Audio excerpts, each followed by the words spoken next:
December 2023, 2 nights before Christmas. I'd just gotten off work late and realized I still needed a few things from the 24-hour supermarket near my apartment. Figured I'd grab them quick so I wouldn't have to leave the house again until after the holidays. It was around 10:40 p.m., snowing lightly, freezing cold, streets almost empty. Right outside the supermarket stood one of those charity Santas, bell in hand, red suit kinda dirty and worn out, fake beard crooked. As I walked past, he called out in this raspy voice, "Hey, miss, spare some change for the kids." I genuinely had zero cash on me, only my card. I smiled awkwardly and said, "Sorry, I really don't have anything on me. Next time, promise." He went dead quiet for a second, then muttered, "Next time." I went in, grabbed milk and some snacks, and when I came back out, he wasn't ringing the bell anymore. He was just standing there, staring straight at me. No bucket, no smile. I got that cold, crawling feeling in my stomach, but told myself I was being paranoid. My walk home is about 12-13 minutes, mostly quiet side streets, dim streetlights, not many people around. I hadn't gone more than a block when I heard it again. Ding, ding, ding. The bell behind me. I didn't look back, just walked faster. The ringing sped up. I finally glanced over my shoulder. Santa was following me. Long strides, bell clenched in his fist, shaking it like a toy. I ran. He ran. I could hear him laughing under that fake beard, short, sharp, unhinged laughs that echoed in the freezing air. I cut through the first alley, bolted toward an apartment complex that usually has a night guard. Gate locked, no guard. I slammed the buzzer, screamed nothing. The bell was getting closer. Suddenly, his voice, right behind me. "Why are you running? Didn't you say next time?" I took off again, heart pounding so hard I thought it would explode. Made it to my street. My building is old, 3rd floor, heavy front door with a keypad. I punched the code, shoved the door open, slipped inside and slammed it shut behind me. Locked it, leaned against it, gasping for air. Silence. Then, ding, ding, ding, from the other side of the door. I sat on the stairs, trying not to cry. His voice came through, low and slow. "I know you're in there. I know you live alone." Minutes passed. The bell stopped. I thought he'd left. I crept upstairs, unlocked my apartment, double-bolted the door, chained it, everything. I was about to call the police when I noticed phone at 1%. Before it died, I managed to text my friend. "Some Santa followed me home. Please come." Then I heard footsteps on the stairs. Slow, 1 step, pause, 1 step. Then the bell started again, soft, playful, like he was teasing me.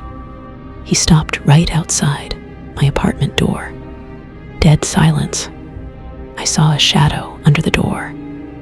Then something slid underneath, a folded piece of paper. Hand shaking, I picked it up. Written in red marker, "Next time you open the door, I won't be Santa anymore." I didn't sleep. Sat on the couch all night with the lights on, kitchen knife in my hand. Every lock checked 100 times. Morning came. My friend showed up with the police. No sign of Santa anywhere, except fresh boot prints in the snow, leading straight to my apartment door and stopping. Since that night, every Christmas season, I find an empty donation bucket outside my door. And every single year, the same note in red marker. Next time. So yeah, if a Santa on the street asks you for change and you say, next time, maybe just give him the damn coin. Winter 2019.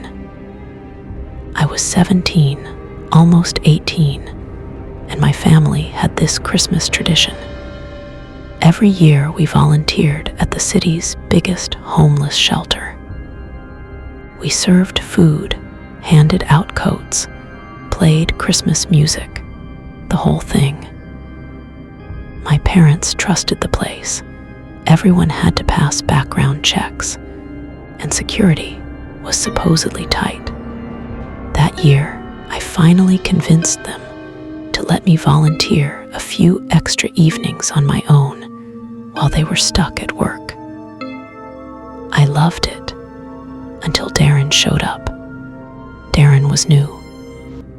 Tall, shaved head, prison tattoos on his neck that the cheap shelter hoodie couldn't quite hide. He arrived 3 days before Christmas Eve with nothing but a plastic grocery bag and a stare that made my skin crawl. First night, I was restocking the coffee station when he leaned over the counter and said, "You're too pretty to be in a place like this, alone." I laughed it off, but the way he said "alone" stuck with me.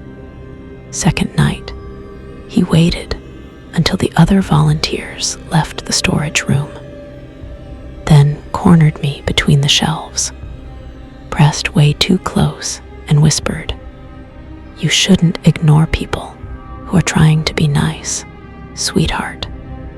I pushed past him and told the supervisor.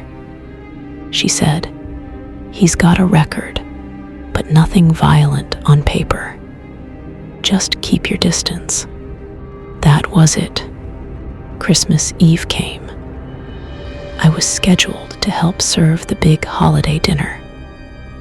I thought Darren would be on his best behavior with 100 people around. I was wrong. I was carrying a tray of mashed potatoes when I felt someone watching me. Turned around, Darren was standing in the doorway of the kitchen, smiling like he belonged there. He mouthed the words, "See you later." I finished my shift shaking. Told my parents everything when I got home. Dad went full protective mode, cleaned his Glock, made sure I had pepper spray, the works. Christmas Day. We're all sitting down for dinner. Turkey, stuffing, the whole family around the table when the doorbell rings. Dad goes to the door, looks through the peephole, and his face goes white. He mouths to me, "Is that him?" I peek. It's Darren. Same dirty hoodie. But now he's holding a cheap bouquet of gas station flowers wrapped in red Christmas plastic. Dad doesn't open the door, just says loudly, "Who are you?" Darren's voice, calm as anything. "I'm Emily's boyfriend. She told me to come for dinner." My mom freezes. I shake my head so hard I almost cry. Dad tells him to leave. Darren laughs. I drove 2 hours to get here. Open the door. Then he starts kicking it. Hard. The frame rattles. My little brother starts crying. Dad grabs the gun from the safe, racks the slide loud enough for Darren to hear through the door. "Leave now, or the next sound you hear won't be the doorbell." Silence for 10 seconds, then another kick. The wood starts to splinter. Dad opens the door just enough to stick the barrel out. One more move and Christmas will be your last. Darren finally backs up, hands raised, still smiling that sick smile. He drops the flowers on the porch and says, "Tell Emily Merry Christmas." Police took 45 minutes to get there because of holiday traffic. By then, Darren was long gone. They found him 2 days later, sleeping in his car outside the shelter.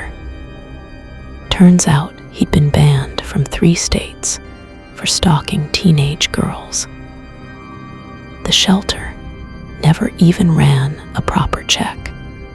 He got 12 years. I still flinch every time I smell cheap gas station flowers. So yeah, background checks only work if somebody actually reads them. And if a guy at the shelter says, "See you later on Christmas Eve," believe him.